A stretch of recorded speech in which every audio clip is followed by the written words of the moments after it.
some years ago. That was a huge success, and now they're trying to replicate that here. But this is not just about trying to give new talent a break. This is about infrastructure. This is finding more venues so more acts can come here to perform. Just a warning, the film you're about to see does contain some flashing images. It's early afternoon, and on the Cornhill, the Sound City stage is set. On a banner nearby, the face of the Suffolk superstar, who would surely delight in this showcase of top talent. On the bill, the band Gaffer Tape Sandy, who are from Sudbury and have played Glastonbury.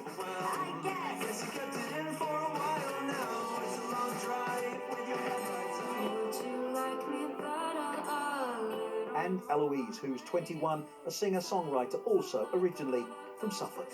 I'm really nervous. It's odd because the only times I've performed here is when I was at school here a bit. Definitely not performing the same stuff, definitely performing sort of choral music. Yeah, so I am quite nervous, but I'm excited. It's going to be different, I think. As well as the Cornhill stage, there will be performances at 3 other venues in town: the Manor Ballroom, the Smokehouse and the Corn Exchange.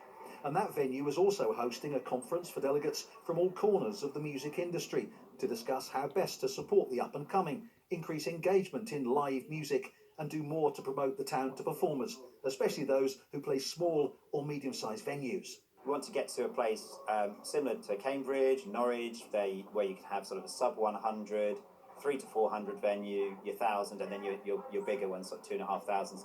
I think that's brilliant, because I think half the problem is lack of venues, and then people are just sort of, diffusely spread around wherever they can go, whereas it provides a focal point for people to congregate and do something really positive and constructive. I love to watch the acts, but I also like to watch the people's faces as they walk past. And to see that, it's amazing, and you can see that it's working.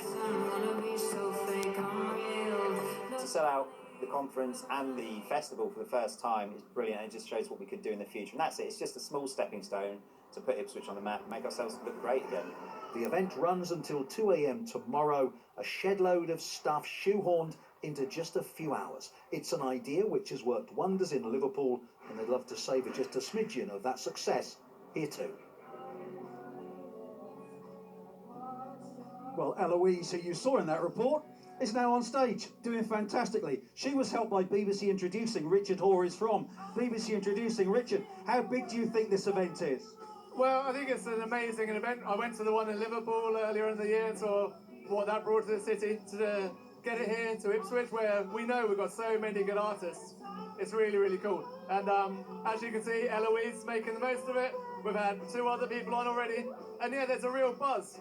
Ipswich is often overlooked, so it's brilliant to have this here and the town to celebrate its musical heritage. Having a real buzz is one thing. Infrastructure, that cost. Is that realistic to get more venues? I don't know. I think today is lucky because there's been lots of funding from Arts Council and groups like that. But down the road there's an amazing venue called the Smokehouse, which is part of today. That only caters for an 80 capacity. What we could really do with is a 200 capacity venue, 300 maybe, where the bands who are ready to make it to the next stage can perform. Sadly, we're lacking that at the moment. Richard, thank you very much indeed. Incredibly proud night for Ipswich. Wonderful feeling. We'll leave you with Eloise.